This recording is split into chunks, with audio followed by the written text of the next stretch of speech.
Hello everyone, उम्मीद करता हूँ आप सब खैरियत से होंगे। आज जो हमारा पोएम है that's about the tiger by William Blake. So इस वीडियो में दोस्तों हम देखेंगे about author namely William Blake के बारे में, इस पोएम के कुछ की फैक्ट्स, पोएम की ट्रांसलेशन और लास्ट में थीम। सो अबाउट ऑथर, जिसकी डेट ऑफ बर्थ 28 नवंबर 1757 है और 12 अगस्त 1827 इसकी डेथ डेट है। ये एक इंग्लिश पोइट, पेंटर और प्रिंट मेकर थे। इसकी स्टार्ट में इतनी रिकग्नाइजेशन नहीं थी, लेकिन बाद में एक पॉपुलर पोइट बन गए थे और रोमांटिक एज के जो हैं ये पोइट हैं।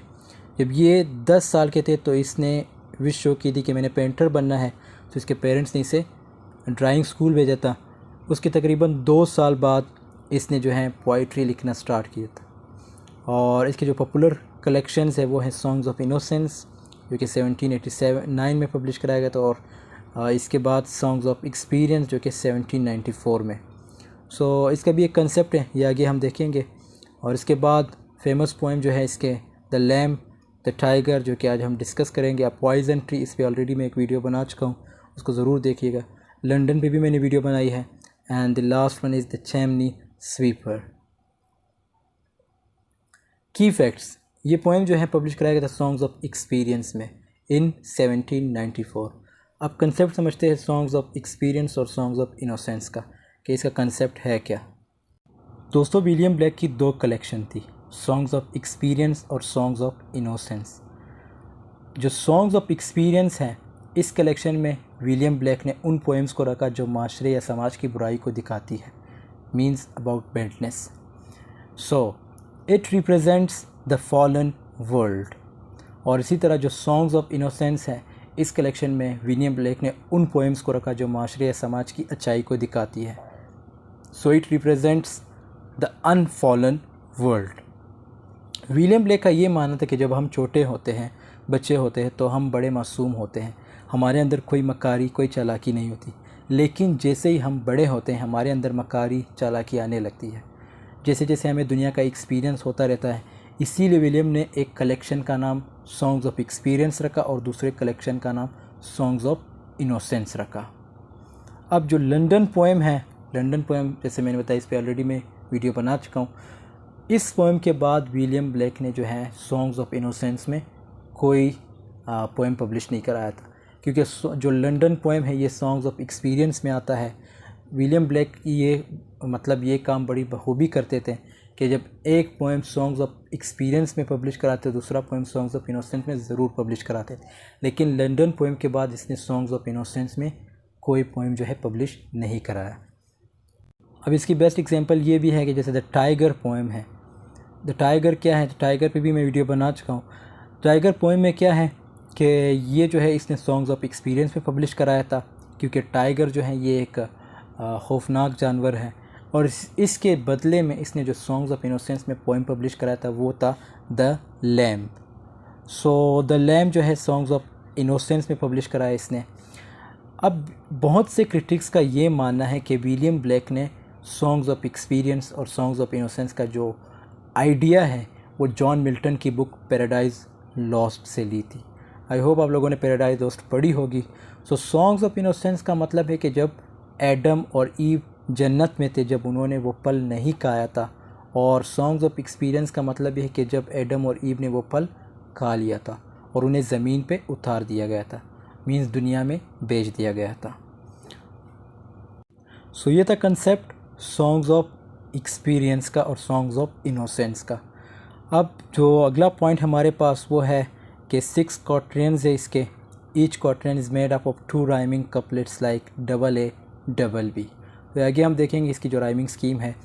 Most of the lines are trochee. तो ट्रोचे वो सिलेबल्स होते हैं, मीन्स जो पहला सिलेबल होता है इसमें जो है वो स्ट्रेस्ड का होता है और दूसरा जो है अनस्ट्रेस्ड होता है। लेकिन इसके जो अपोजिट है वो है आयम्बिक।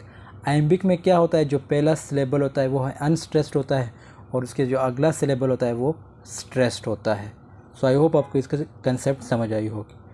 ये 24 लाइन्स का पोएम है और tiger symbolises evil and fear and its parallel to the lamb. जैसे मैंने बताया था कि इसके टाइगर के मतलब बाद इसने जो है द लैम पोएम ये सॉन्ग्स ऑफ इनोसेंस में इसने पब्लिश कराया था, लेकिन टाइगर पोएम जो है ये सॉन्ग्स ऑफ एक्सपीरियंस में इसने पब्लिश कराया था। 13 रिटोरिकल क्वेश्चन इसने मतलब इसमें पूछे हैं, और ये ऐसे क्वेश्चन होते हैं जो पूछे नहीं जाते। Means it is not asked to receive an answer, it is just pose to make the points clear. ये सिर्फ पोज किया जाता है कि जो पॉइंट्स होते हैं उसको क्लियर, मतलब जो पॉइंट है वो कराता है। इसके बाद जो लास्ट है वो है लिटरेरी डिवाइसेस। लिटरेरी डिवाइसेस में जो यूजेज हुई है इस पोएम में वो है एलिट्रेशन की, इंजबमेंट की, allusion, repetition, assonance, metaphor, personification और एपोस्ट्रोफी, सिंबॉलिज्म। अब आते हैं पोएम की ट्रांसलेशन की तरफ। Tiger burning bright in the forests of the night. In lines को डिस्कस करने से पहले इस पोएम की अगर शॉर्ट समरी हम देखें तो इस पोएम का जो मेन मकसद है, जो मेन थीम है वो ये है कि जैसे दुनिया में भेड़, बकरी, खरगोश मौजूद है तो फिर टाइगर जैसे खौफनाक जानवर को बनाने की क्या ज़रूरत थी। टाइगर को असल में किन लोगों के साथ कंपेयर किया गया है? मकार, चालाक लोगों के साथ कंपेयर किया गया है, और पूछा गया है खुदा से कि जब सोसाइटी में अच्छे लोग मौजूद हैं तो फिर इन मकार, चालाक लोगों को बनाने का क्या फ़ायदा? मींस उन्हें इस दुनिया में भेजने का क्या फ़ायदा। अब इसकी अगर समरी देखें, tiger burning bright in the forest of the night.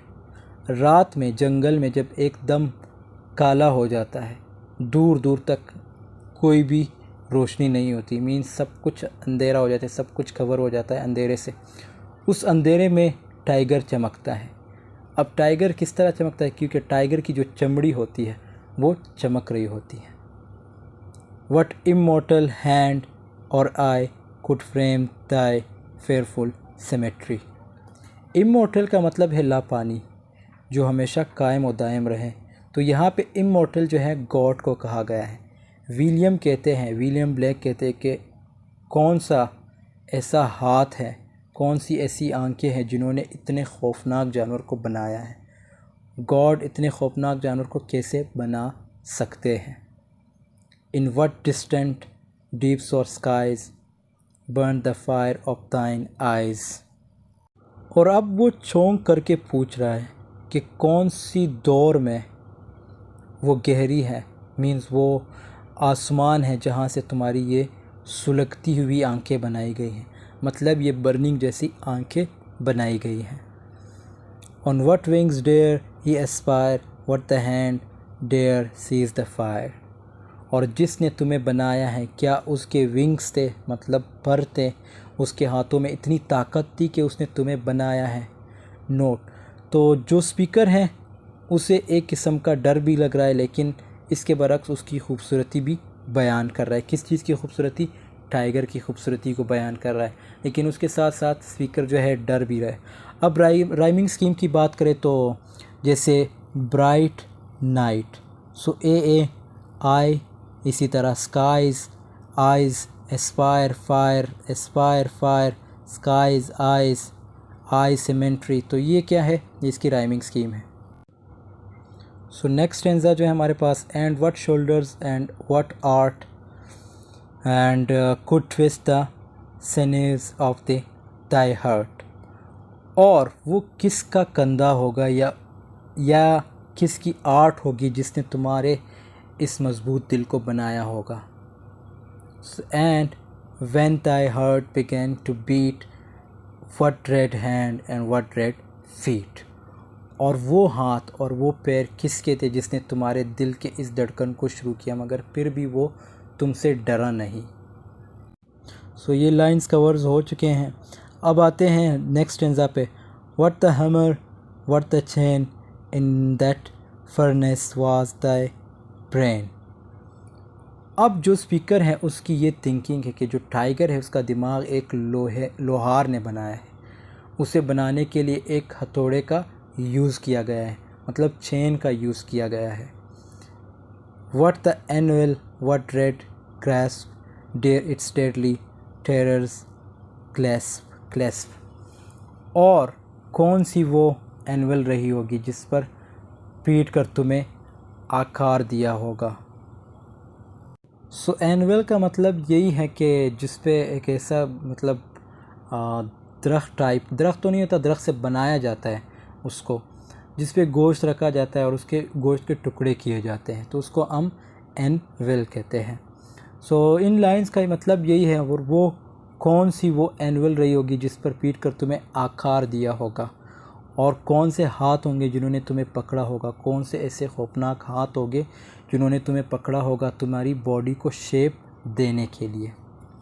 अब यहाँ पे फिर अगर इस राइम स्कीम की बात करें तो आर्ट, हार्ट, बीट, फीट और चेन, ब्रेन, ग्रैस्प, क्लैस्प।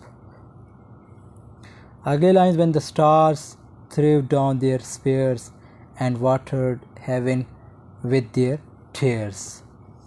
और जब तुम तुम बनकर तैयार हुए होंगे उस वक्त सितारों ने मीन्स क्या किया होगा। तो यहाँ पे जो स्पेयर्स है इसका मतलब ये है कि जैसे कुछ तीर टाइप होते हैं, मतलब जो स्पेयर्स जो है जानवरों को मारने के लिए यूज़ होता है, ये स्पेशल तीर्स होते हैं। तो इन लाइंस का मतलब है, और जब तुम बन के तैयार हुए होंगे उस वक्त सितारों ने बाले देख के तुम्हें मारने के, उस स्पेयर्स को हम बाले कहते हैं। तो सितारों ने बाले दे के तुम्हें मारने के लिए, स्पेयर जो है जानवरों को मारने के लिए यूज़ होता है, और वो सितारे तुम्हें देखकर इतना रोए होंगे, उनके आंसू जो है, उनके आंसुओं से जो है हेवन भर गया होगा। और अगला line, did he smile his work to see. और जिसने तुम्हें बनाया है, क्या उसने तुम्हें बना के स्माइल किया होगा। Last line, did he who made the lamp make the. और क्या तुम्हारा क्रिएटर वही है जिसने लैम्प को बनाया था, मतलब लैम्प मीन्स बेड़। तो अब यहाँ पे इंसानों के बारे में बताया गया कि गॉड ने अच्छे इंसान भी बनाए हैं और बुरे भी, कि गॉड दोनों इंसानों को कैसे बना सकता है। एक इंसान तो बहुत अच्छा है और दूसरा बहुत बुरा है। तो जैसे मैंने स्टार्ट में बताया था, लैम्प को जो है कंपेयर किया जाता है मासूम लोगों के साथ, और इसी तरह टाइगर है उनको, उसको कंपेयर किया जाता है किन के साथ, मक्कार चालाक लोगों के साथ। लास्ट स्टैंजा ये भी बिल्कुल सेम टू सेम है, फर्स्ट स्टैंजा से रिलेटेड, मींस फर्स्ट स्टैंजा की तरह इसकी भी यही ट्रांसलेशन है। Tiger tiger burning bright in the forest of the night. रात में जंगल में जब एक दम काला हो जाता है, दूर दूर तक कोई भी रोशनी नहीं होती, उस अंधेरे में टाइगर चमकता है। टाइगर की चमकने की वजह क्या है, उसकी चमड़ी, मतलब वो अपनी चमड़ी की वजह से चमक रहा होता है। व्हाट इमॉर्टल हैंड और आई डेयर फ्रेम ताई फेयरफुल सिमेट्री। इमॉर्टल का मतलब है लापानी, जो हमेशा कायम और दायम रहे।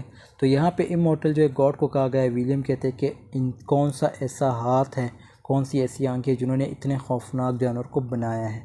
गॉड इतने खौफनाक जानवर को कैसे बना सकता है। सो ये थी इस पोएम की ट्रांसलेशन। अब बढ़ते हैं इसके थीम की तरफ। थीम में सबसे पहला पॉइंट जो है हमारे पास वो है क्रिएशन एंड ओरिजिन। क्रिएशन और ओरिजिन से मुराद मीन्स यहाँ पे टाइगर की बात की जा रही है। इसी तरह डेंजरस और एवल, ये लोगों को कम, अगर क्रिटिकल एनालिसिस में देखा जाए तो ये किन लोगों के साथ कंपेयर किया जा रहा है टाइगर को, मक्कार चालाक लोगों के साथ। Means they are dangerous for society, they are dangerous for everyone. इसी तरह ब्यूटी को भी बयान किया गया है। ऑब्वियसली गॉड ने जिस चीज़ को बनाया है उसमें कोई ना कोई खूबसूरती ज़रूर होती है। मतलब अब यहाँ पे जो पॉइंट है उसने टाइगर को खौफनाक भी कहा है, लेकिन उसकी जो मतलब जो चीज़ें हैं, जो इसके फीचर्स है, उसको भी बड़े खूबसूरती से एक्सप्लेन किया है। God means creativity. किसकी क्रिएटिविटी की बात करें, गॉड की क्रिएटिविटी की बात करें कि जिसने इस जानवर को बनाया, इतने खौफनाक जानवर को बनाया, क्या उसने मतलब सेम टू सेम जो लैम जानवर है उसको भी बनाया है। यहाँ पे जैसे मैंने बताया रिटोरिकल क्वेश्चन का बहुत ज़्यादा यूज़ है। रिटोरिकल क्वेश्चन का ये मतलब नहीं है कि आपसे सवाल पूछा जा रहा है, वो जस्ट जो है उसमें क्या होता है, जो पॉइंट होता है वो पॉइंट्स को क्लियर कर देता है। इसी तरह the existence of evil, amazement, sublime and religion.